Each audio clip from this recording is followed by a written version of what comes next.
WhatsApp guys, this is আমদি Nuruddin Islam and welcome back to another video. তো বন্ধুরা, Vivo এবার তাদের লো বাজেট সেগমেন্টে ওয়াই সিরিজের অধীনে আরও একটি দুর্দান্ত স্মার্টফোন লঞ্চ করতে যাচ্ছে, আর সেটি হচ্ছে ভিভো Y77 স্মার্টফোনটি।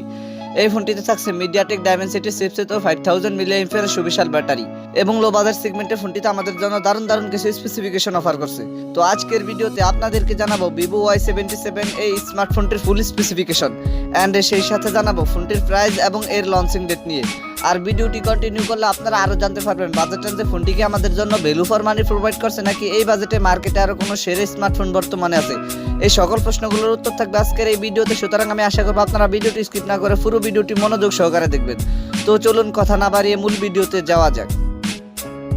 বন্ধুরা, সর্বপ্রথম যদি ফোনটির ডিজাইন অ্যান্ড এর বিল্ড কোয়ালিটি নিয়ে কথা বলি, তাহলে বরাবরের মতো আপনারা সকলেই জানেন ভিভো ফোনগুলো সাধারণত একটি গর্জিয়াস লুকিং হয়ে থাকে। এবারও কিন্তু তার ব্যতিক্রম নাই। বিশেষ করে ভিভো Y77 এই স্মার্টফোনটির ডিজাইন করা হয়েছে একদম অসাধারণ লেভেলের। ফোনটির পেছনে ব্যবহার করা হয়েছে গ্লাস অ্যান্ড প্লাস্টিকের একটি সম্মিলিত ব্যাক প্যানেল। ফোনটির পেছনে গ্লাস অ্যান্ড প্লাস্টিকের সম্মিলিত ব্যাক প্যানেল ব্যবহার করা হয়। ফোনটিকে কাভার ছাড়া ব্যবহার করার ফলেও ফোনটির স্ক্র্যাচ পড়ার সম্ভাবনা নেই বললেই চলে। এই ফোনটির ওয়েট করা হয়েছে 194 গ্রাম, তবে ফোনটির ওয়েট আরো কিছুটা কম হওয়া দরকার ছিল। ফোনটির রিয়ার পার্টের একটি ক্যামেরা বাম্পারের মধ্যে পেয়ে যাবেন ডুয়াল ক্যামেরা সেটআপ, আর ফোনটির ফ্রন্ট পার্টে আসলে ফুল ভিউ ডিসপ্লের মাঝখানে থাকছে you shape north camera setup. তবে ফোনটিতে বাজেট রেঞ্জে নর্থ ক্যামেরাটি ব্যবহার না করে একটি পাঁচুল ক্যামেরা ব্যবহার করা দরকার ছিল। ফোনটিকে glowing galaxy and starlight black এই দুইটি কালারেই পেয়ে যাবেন।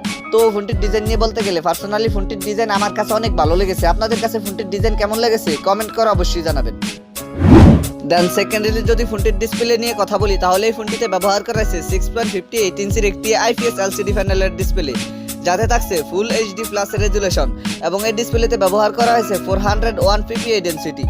তবে ফোনটিতে কত পিক ব্রাইটনেস ব্যবহার করা হয়েছে তা আমরা এখনো জানতে পারিনি, কিন্তু ফোনটিতে যদি 800 থেকে 900 এর মধ্যে পিক ব্রাইটনেস ব্যবহার করা হয় তাহলে কিন্তু অনেক ভালো হবে। তো ফোনটির ডিসপ্লে নিয়ে আমার আর কোনো কথা বলার নেই। আপনাদের যদি ফোনটির ডিসপ্লে নিয়ে কোনো কথা বলার অথবা জানার থাকে তাহলে কমেন্ট বক্সে লিখতে পারেন।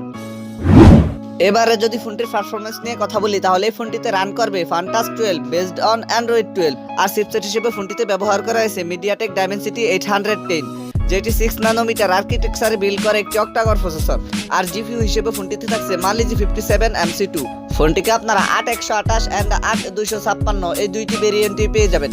ফোনটিতে আপনারা দুইটি সিম কার্ডের পাশাপাশি একটি ম্যাইক্রো SD কার্ড স্লট ইজিলি ব্যবহার করতে পারবেন। তো আপনারা সকলেই জানেন মিডিয়াটেক ডায়মেনসিটির প্রসেসরটি কিন্তু গেমিং এ ভালো একটা পারফরমেন্স দিয়ে থাকে, তাই আমি আশা করি আপনারা ফোনটি থেকে বেশ ভালো মানের একটি গেমিং পারফরমেন্স পেয়ে যাবেন। এবারে যদি ফোনটির ক্যামেরা সেকশন নিয়ে কথা বলি, তাহলে এই ফোনটির রিয়ার পার্টে ব্যবহার করা হয়েছে ডুয়াল ক্যামেরা সেটআপ, যার মেইন সেন্সরটি 50 মেগাপিক্সেলের। সেকেন্ডারিতে থাকছে 2 মেগাপিক্সেলের একটি ডেপথ সেন্সর ক্যামেরা। ফোনটির রিয়ার ক্যামেরা দিয়ে আপনারা সর্বোচ্চ ভিডিও শুট করতে পারবেন 1080p 30 fps রেজুলেশনে, আর সেলফি ক্যামেরা হিসেবে ফোনটিতে ব্যবহার করা হয়েছে 16 মেগাপিক্সেলের একটি ওয়াইড ক্যামেরা।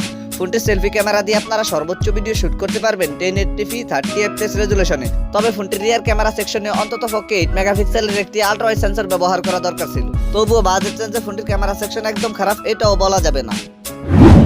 এবারে যদি ফোনটির ব্যাটারি অ্যান্ড চার্জার নিয়ে কথা বলি, তাহলে এই ফোনটিতে ব্যবহার করা হয়েছে 5000 মিলিঅ্যাম্পিয়ারের সুবিশাল ব্যাটারির সাথে 18 ওয়াটের একটি ফাস্ট চার্জার। এছাড়া সিকিউরিটি হিসেবে ফোনটিতে ব্যবহার করা হয়েছে সাইড মাউন্টেড ফিঙ্গারপ্রিন্ট, আর ফিচার হিসেবে ফোনটিতে NFC বাদে প্রায় সকল ধরনের ফিচারই থাকে, যেমন audio Jack 3.5mm, Bluetooth 5.1, USB Type-C port 2.0, wifi 100/2011, NFC বাদে থাকছে GPS। ফোনটির প্রাইস অ্যান্ড এর লঞ্চিং ডেট নিয়ে কথা বলতে গেলে এই ফোনটির প্রাইস হতে পারে বাংলাদেশি টাকায় 18,000 টাকার মতো।